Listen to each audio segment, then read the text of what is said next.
Dans le CEP numéro 1, en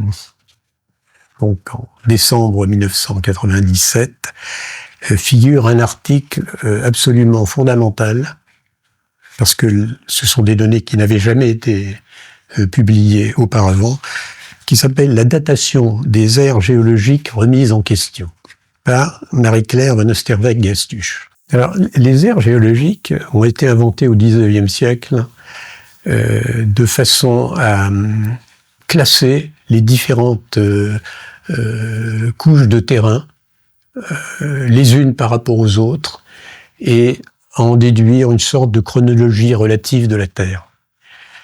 Et c'est à ce moment-là que l'âge de la Terre, qui était évalué plutôt en dizaines ou centaines de milliers d'années jusqu'au XIXe siècle, est arrivé aux millions d'années, qui étaient évidemment tout à fait indispensables pour que la théorie d'évolution puisse devenir crédible. Donc ces aires géologiques, c'est une question majeure, puisque ça commande pratiquement toute notre vision du monde, de l'origine de l'homme.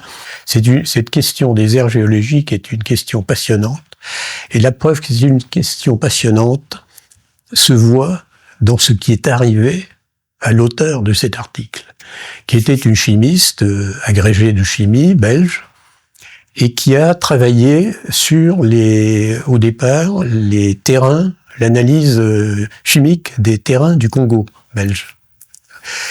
Et donc elle est allée sur le terrain, et puis elle a examiné aussi la datation que l'on faisait des terrains, évidemment de datation en millions d'années.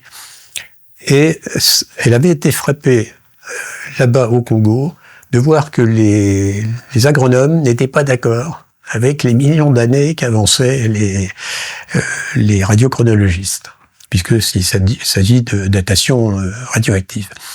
Alors, elle poursuit sa carrière en travaillant. Donc, elle a été à l'université de Louvain, elle était au musée de l'Afrique à Bruxelles, et un jour, son directeur, dont les publications savantes portaient justement sur la datation des terrains, lui dit, écoutez, il y a beaucoup de datations dont les résultats sont bizarres, j'aimerais que vous, qui êtes chimiste, examiniez un petit peu ça. Et 15 jours plus tard, elle revient voir le directeur et lui dit, écoutez, donnez-moi un échantillon, je vous le rends avec la date que vous voulez.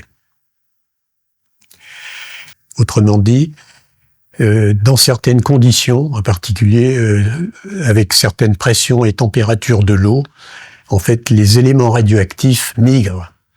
Donc, il peut y avoir des ajouts et des suppressions, et donc, moyennant évidemment des conditions adéquates, on peut transformer la date d'un échantillon. Alors, je rappelle que les datations radioactives sont censées être des datations absolues.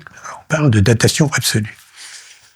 Alors, que s'est-il passé? Est-ce que le chef de service, enchanté d'avoir acquis des connaissances qui étaient vitales pour sa carrière en particulier, allait accueillir cette nouvelle comme un champ de recherche extraordinaire qui s'ouvrait devant lui? Pas du tout.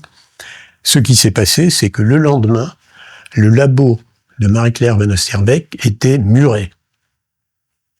Parce qu'il fallait absolument l'empêcher de continuer son travail, parce que son travail allait détruire toutes les publications sur lesquelles était basée sa carrière.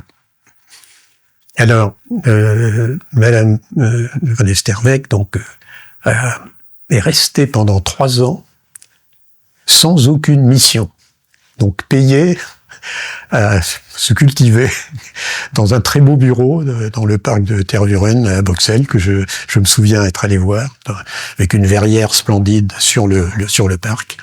Et c'est à ce moment-là justement où elle a étudié à fond la géochronologie, étudié à fond la revue radiocarbone. Elle n'avait que ça à faire. Et en plus, elle était à l'étage des préhistoriens, donc elle s'est intéressée aux datations des hommes préhistoriques. Et donc, cet article du CEP, donc la datation des aires géologiques remises en question, est au fond le fruit de ces années où cette chimiste a pu analyser de façon approfondie les raisons qui font que les datations radioactives, donc les datations des aires géologiques, en fait, n'ont pas le fondement scientifique que l'on croit qu'ils ont. Et maintenant, je vous invite à lire cet article pour découvrir les détails, pour savoir ce qu'elle a vraiment trouvé, et surtout pour bien comprendre que ces aires géologiques qui sont si importantes pour la vision du monde n'ont pas le fondement scientifique qu'elles devraient avoir.